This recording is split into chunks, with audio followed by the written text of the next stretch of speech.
Hello everyone, कैसे हैं आप लोगों का हमारे यूट्यूब चैनल यस इडू वर्ल्ड में बहुत बहुत स्वागत है। दोस्तों, आज मैं आप लोगों के लिए एक बहुत ही अच्छी वैकेंसी की इंफॉर्मेशन लेकर के आया हूं। दोस्तों, आरबीआई में वैकेंसी है, भारतीय रिजर्व बैंक में भर्ती है। और आरबीआई के बारे में आप लोग ऑलरेडी जानते होंगे, आरबीआई किसी परिचय का मोहताज नहीं है। और दोस्तों, इसमें सभी राज्य के अभ्यर्थी अप्लाई कर सकते हैं।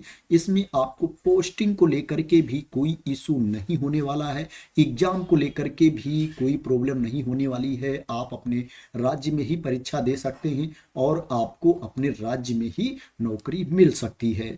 बात करें पोस्ट कौन सी है, तो असिस्टेंट की पोस्ट है। और जो नंबर ऑफ पोस्ट है 650 है। 650 पद हैं जिनके लिए एप्लीकेशन इनवाइट किया गया है। अगर आप state wise office wise vacancy देखना चाहते हैं तो उसके बारे में नीचे इंफॉर्मेशन दी गई है, आप देख सकते हैं। अहमदाबाद में कितनी वैकेंसी है, बेंगलुरु में कितनी है, भोपाल में कितनी है, भुवनेश्वर में कितनी है, जम्मू में कितनी है, गुवाहाटी में कितनी है, मुंबई में कितनी है, पटना में कितनी है, नई दिल्ली में कितनी है। यहाँ पर डिटेल इंफॉर्मेशन दी गई है। सभी को मिला करके जो टोटल नंबर ऑफ पोस्ट है 650 है। बात करें इसमें एप्लीकेशन की लास्ट डेट क्या है, तो जो एप्लीकेशन की लास्ट डेट है 8 मार्च 2026 है। 8 मार्च 2026 तक आप इसमें ऑनलाइन मोड में अप्लाई कर सकते हैं। एप्लीकेशन स्टार्ट हो गया है। फीस पेमेंट की भी लास्ट डेट 8 मार्च 2026 है। इसमें एग्जाम डेट के बारे में भी पहले से ही इंफॉर्मेशन दे दी गई है, जिसके बेसिस पर आप लोग डिसाइड कर सकते हैं कि आप उस टाइम परीक्षा इसमें दे पाएंगे, कहीं बिजी तो नहीं है कि नहीं दे पाएंगे, और उसके आधार पर आप इसमें अप्लाई कर सकते हैं। इसमें जो प्रारंभिक परीक्षा होगी, प्रिलिमिनरी एग्जामिनेशन होगा, अप्रैल 11 2026 को होगा। 11 अप्रैल 2026 को प्रारंभिक परीक्षा होगी। और इसमें जो मेन एग्जामिनेशन होगा, मुख्य परीक्षा होगी, वो 7 जून 2026 को होगी। अब बात करते हैं इसके लिए आपके पास क्वालिफिकेशन क्या होना चाहिए। दोस्तों, आपके पास स्नातक की डिग्री होनी चाहिए, ग्रेजुएशन की डिग्री आपके पास होनी चाहिए। कोई भी स्नातक की डिग्री है, आप इसमें अप्लाई कर सकते हैं। इसमें कंडीशन ये है कि 50% मार्क्स होना चाहिए, 50% अंक होना चाहिए ग्रेजुएशन में। और जो एससी कैटेगरी के कैंडिडेट हैं, एसटी कैटेगरी के कैंडिडेट हैं, पीडब्ल्यूबीडी कैटेगरी के कैंडिडेट हैं, इनके लिए कोई परसेंटेज नहीं है, इनको ओनली बस पास होना चाहिए। और क्या है, आपको कंप्यूटर का नॉलेज भी होना चाहिए, वर्ड प्रोसेसिंग के बारे में भी आपको पता होना चाहिए। और जिस ऑफिस की वैकेंसी के लिए आप अप्लाई कर रहे हैं, जिस भी राज्य के भर्ती के लिए आप आवेदन कर रहे हैं, वहाँ की जो लोकल लैंग्वेज है उसका आपको नॉलेज होना चाहिए, लिखना पढ़ना बोलना आना चाहिए। एज लिमिट की बात करें तो इसमें अप्लाई करने के लिए जो मिनिमम एज है 20 ईयर्स है, न्यूनतम उम्र सीमा 20 साल है।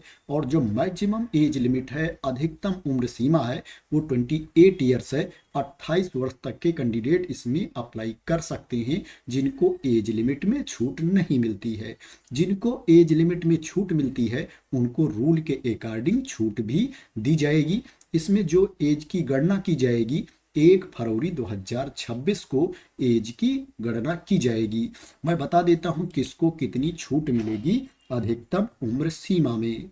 दोस्तों, जो एससी कैटेगरी के कैंडिडेट हैं, एसटी कैटेगरी के कैंडिडेट हैं, उनको अधिकतम उम्र सीमा में 5 साल की छूट मिलेगी, 5 ईयर्स का रिलैक्सेशन दिया जाएगा।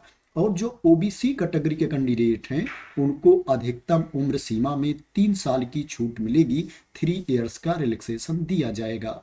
और जो पीडब्ल्यूबीडी कैटेगरी के कैंडिडेट हैं, जनरल कैटेगरी में आते हैं, उनको अधिकतम उम्र सीमा में 10 साल की छूट दी जाएगी, 10 ईयर्स का रिलैक्सेशन दिया जाएगा पीडब्ल्यूबीडी कैटेगरी के कैंडिडेट को, जो जनरल ईडब्ल्यूएस कैटेगरी में आते हैं।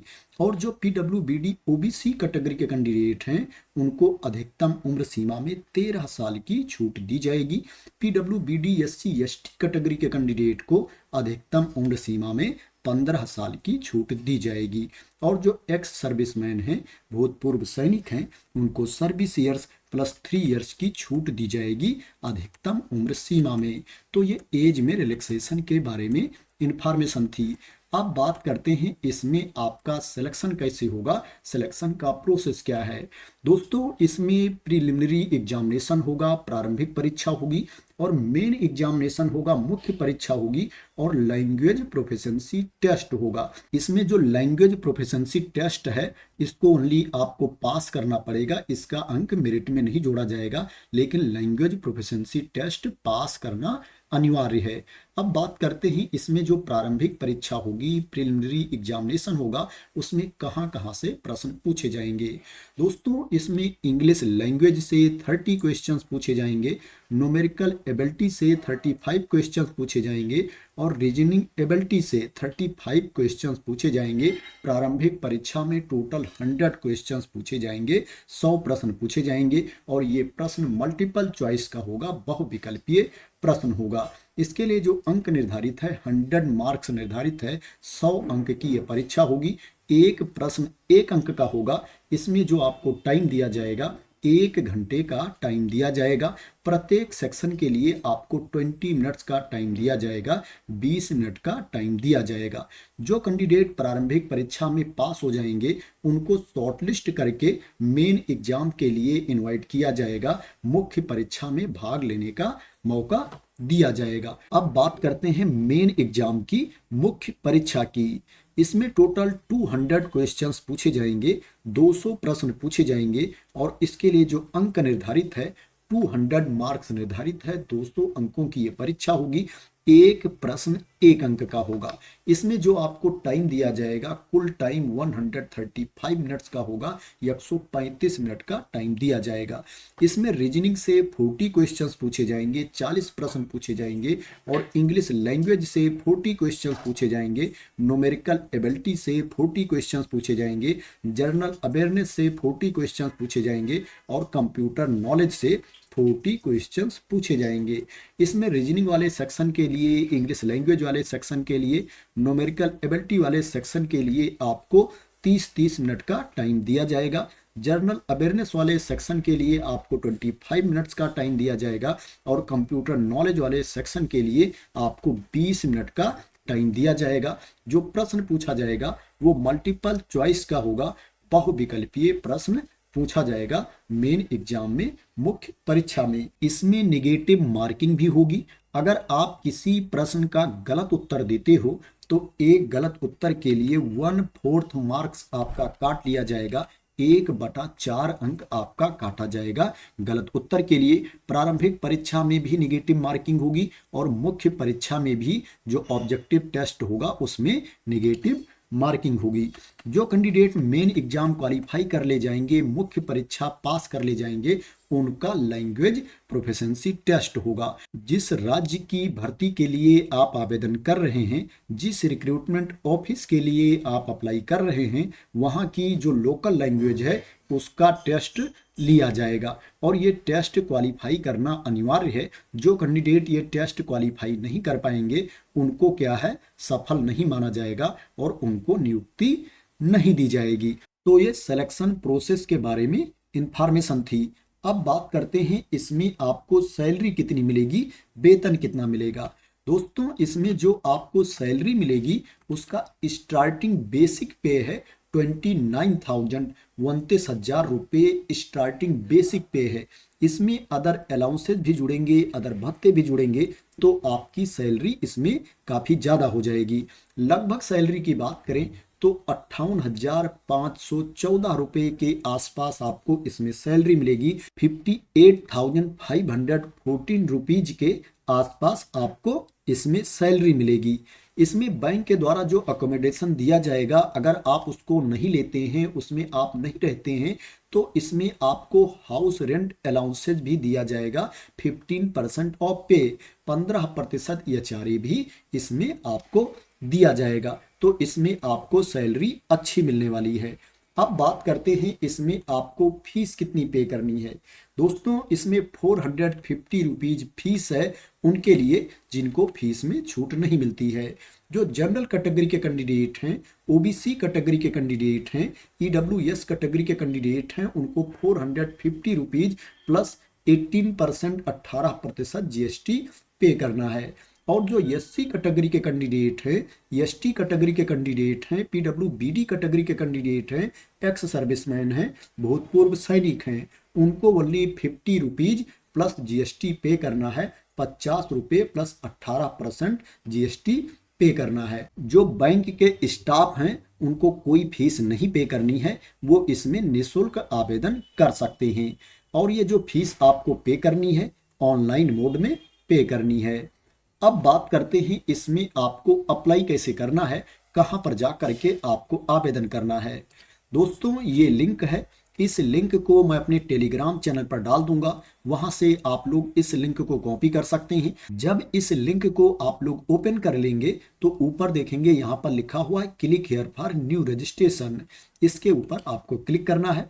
जैसे ही इसके ऊपर आप क्लिक करेंगे आपके सामने बेसिक इंफॉर्मेशन फिल करने का ऑप्शन आ जाएगा। जो जो डिटेल्स यहाँ पर मांगी जा रही है सही सही आपको फिल करना है। उसके बाद सिक्योरिटी कोड डालना है, सेव एंड नेक्स्ट पर आपको क्लिक करना है। जैसे ही सेव एंड नेक्स्ट पर आप क्लिक करेंगे आपके सामने अगला स्टेप आ जाएगा।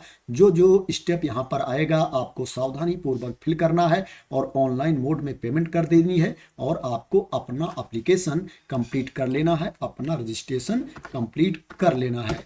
अगर आप लोकल लैंग्वेज के बारे में जानना चाहते हैं कि कहाँ की क्या लोकल लैंग्वेज है तो उसके बारे में भी यहाँ पर इंफॉर्मेशन दी गई है। आपको पेज नंबर 27 पर आना है। जो नोटिफिकेशन की पीडीएफ है उसमें 27 नंबर पेज पर आपको आना है। जब आप 27 नंबर पेज पर आएंगे तो आप देख सकते हैं यहाँ पर लोकल लैंग्वेज के बारे में इंफॉर्मेशन दी गई है। जैसे अहमदाबाद की जो लोकल लैंग्वेज है गुजराती है, भोपाल की हिंदी है, भुवनेश्वर की उड़िया है, चंडीगढ़ की पंजाबी हिंदी है, हैदराबाद की तेलुगु है, जयपुर की हिंदी है, कानपुर लखनऊ की हिंदी है। तो इसी तरह से यहाँ पर इंफॉर्मेशन दी गई है। और नीचे आएंगे तो यहाँ पर जो मीडियम ऑफ ऑनलाइन एग्जामिनेशन है वो भी यहाँ पर दिया गया है कि किस रिक्रूटमेंट ऑफिस की जो लैंग्वेज है एग्जाम की वो क्या क्या रहेगी, यहाँ पर जानकारी दी गई है। इसको आप देख सकते हैं। उसके बाद और नीचे आएंगे तो यहाँ पर एग्जाम सेंटर के बारे में भी जानकारी दी गई है कि प्रारंभिक परीक्षा कहाँ कहाँ पर होगी और मुख्य परीक्षा कहाँ कहाँ पर होगी। इसके बेसिस पर आप लोग आगे का डिसीजन ले सकते हैं। दोस्तों इस पीडीएफ को भी मैं अपने टेलीग्राम चैनल पर डाल दूंगा, वहां से आप लोग इसको डाउनलोड कर सकते हैं और अप्लाई करने से पहले पूरी इंफॉर्मेशन रीड कर सकते हैं। तो दोस्तों आरबीआई में भारतीय रिजर्व बैंक में ये वैकेंसी है और जो पोस्ट है असिस्टेंट की पोस्ट है। आशा करते हैं कि आपको इस वैकेंसी के बारे में क्लियरिटी मिल गई होगी। दोस्तों अगर आपको इस वैकेंसी के बारे में क्लियरिटी मिल गई हो, इसी तरह की इंपॉर्टेंट अपडेट चाहते हैं, इंफॉर्मेशन चाहते हैं, वैकेंसी के न्यूज चाहते हैं तो आप लोग मेरे इस यूट्यूब चैनल को सब्सक्राइब कर लेना अगर अभी तक सब्सक्राइब ना किया हो। तो थैंक यू सो मच दोस्तों फॉर वॉचिंग।